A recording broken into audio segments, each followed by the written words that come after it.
I guess labels was a very natural character for you, right, Yeah, to play based upon your yeah. experiences.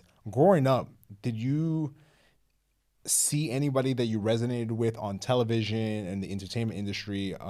Because where did you get inspiration from at earlier years as opposed to maybe now in your adult life? When I look back on it, man, a lot of it was like Ashley Walters, Emil Amin. I'm just talking like UK guys, by the way. Yeah. Yeah.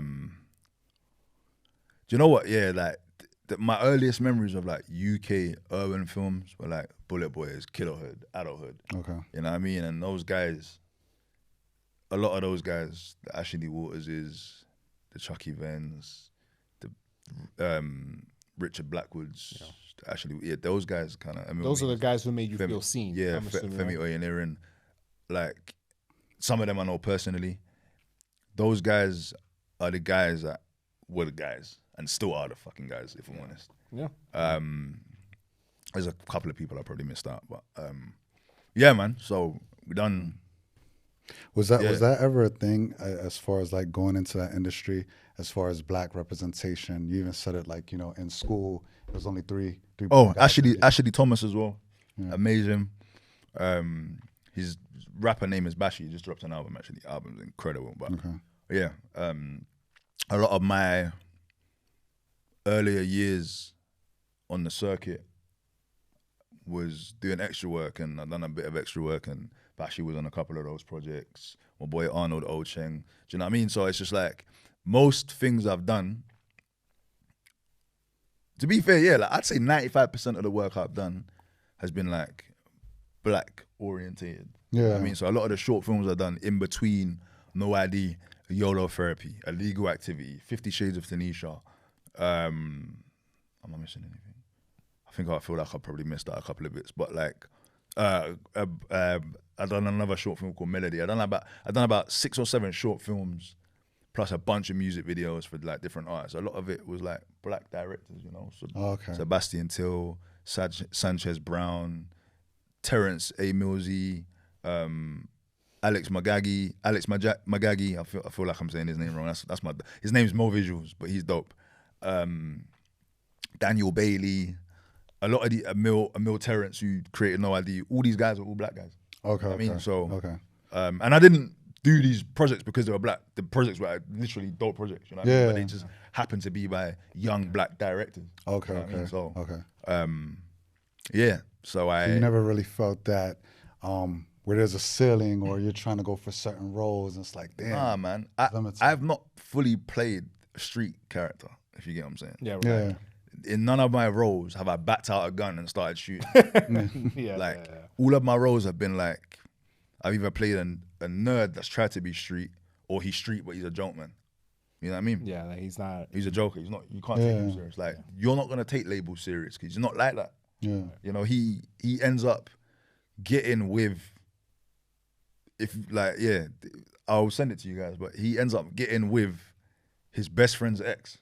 It's like it's nuts. Damn. Like that's not. Yeah, bro. Damn, I need to watch this series now. Yeah, I think the That's guy's labels taking was it. trifling. I That's what think he was. Emil's taking it down. He needs to put it back up. But yeah, man, doing No ID gave me the confidence and it gave me so much experience in terms of like acting, and Emil's like family now. You know what I mean? He's like my friend in my real life. He gave me my first shot ever behind the camera, and I'll forever be thankful to him, man, because he gave me the opportunity of a lifetime at that time. Yeah. You know, I was 17, turning 18, about to come out of college, and then I do this YouTube thing, and like, bro, I still get clocked for that. I still get recognized for that now. Well, that was that's 14 awesome, years bro. ago. And again, when I talk about the long game, these are the kind of things I'm talking about. Obviously, you don't know Yeah. what's gonna happen, and you don't know where things are gonna go, and that's why when it came to the third series, I was like, and Emil wasn't sure whether he wanted to do it. I was like, bro, are you crazy? We're doing this. Look at what you created and Yeah, that's had me part of, you know. And It's like the I think that Degrassi.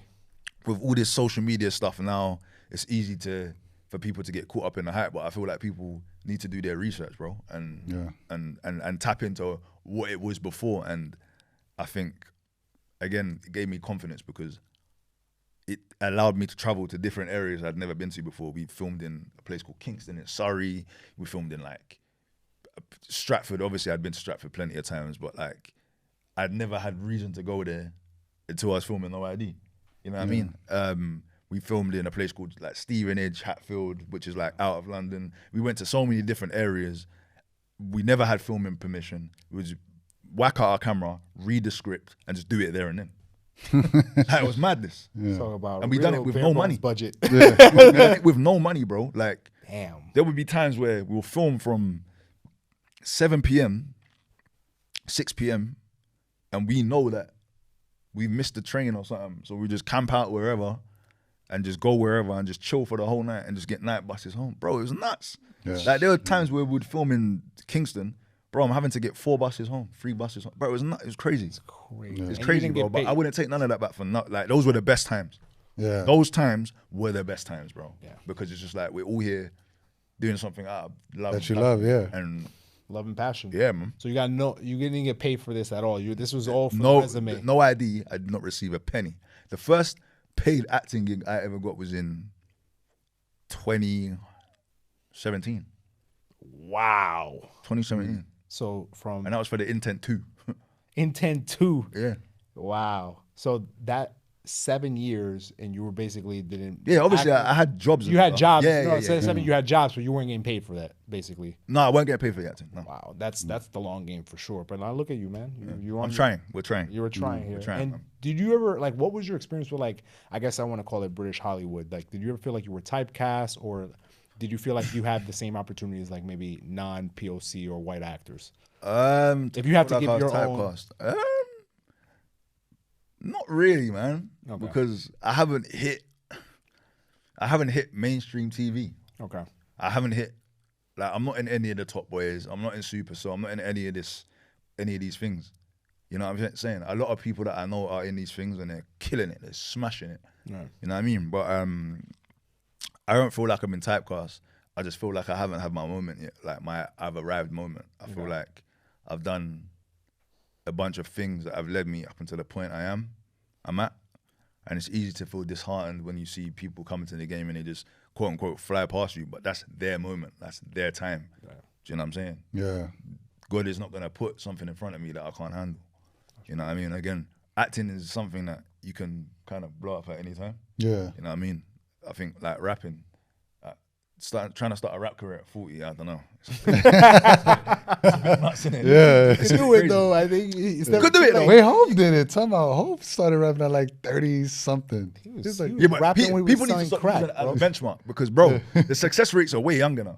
yeah, exactly. When people say, "Oh, Hove didn't drop his first big man," that was 20-something years ago. 1990s and stuff like that. That was acceptable. You try to do that now, bro. Gen Z will just light your ass up, Gen Z's unforgiving, bro. bro. Gen Z's unforgiving, bro. Like, Bro, I was like, damn, they critique heavy. heavy, bro. But yeah, we started filming the first Intent movie 10 years ago this year.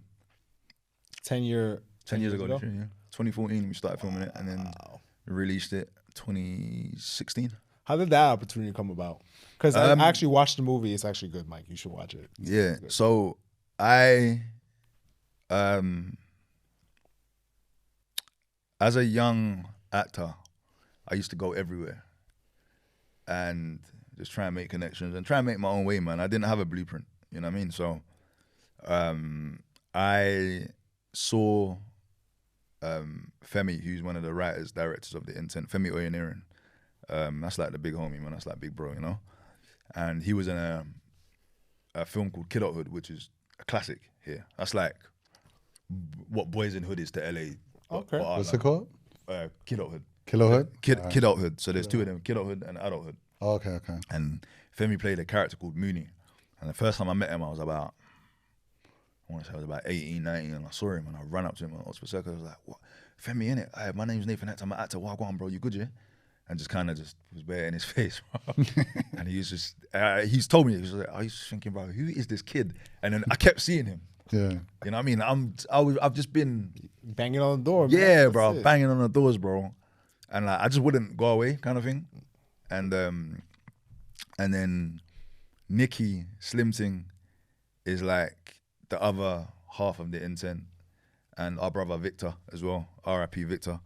Victor actually was I think he was the writer or director of a series called Venus versus Mars, which was like another. There was like a bunch of other online series, by the way, like Venus versus Mars. What's it called? Not Brotherhood. Oh my God, what was the series called? My boy David Avery was in it. It was something to do with brothers, but and then there was a series called All About the Mackenzies and some other stuff. But Victor was the writer. I think he was the writer and director or the producer of Venus versus Mars, and my cousin Letitia was the lead role in Venus versus Mars. She actually played Venus actually. So he was like a massive part of the reason why I was in the intern as well. But yeah, I think I got the call for the intern, and they were like, "Look, we was gonna give this role to someone else, but we see how hard you work. We want to give it to you," and that was it. There was no audition process. That was literally it, bro. Jeez. And I feel like some people might hear that and be like, "Oh, he's lucky," bro. I literally I didn't get paid for the intern one, but it was not about the money. That as soon as I heard, "Oh yeah, it might go on Netflix," I was sold. Exposure. Yeah, I was sold, bro, and it's giving me loads of exposure. You know what I mean? And it's not necessarily about the exposure. It was more about like the experience. Yeah, I wanted that experience. I'd never been on a massive set like that. You know what I mean? Well, I had, but as an extra or as a background artist. So now it's my time to go and do 2 or 3 scenes in a feature film with big cameras. The directors are sitting on them high chairs. Bro, it was lit. Yeah. I was like 21, 22, bro. I'd just come off the back of doing No ID.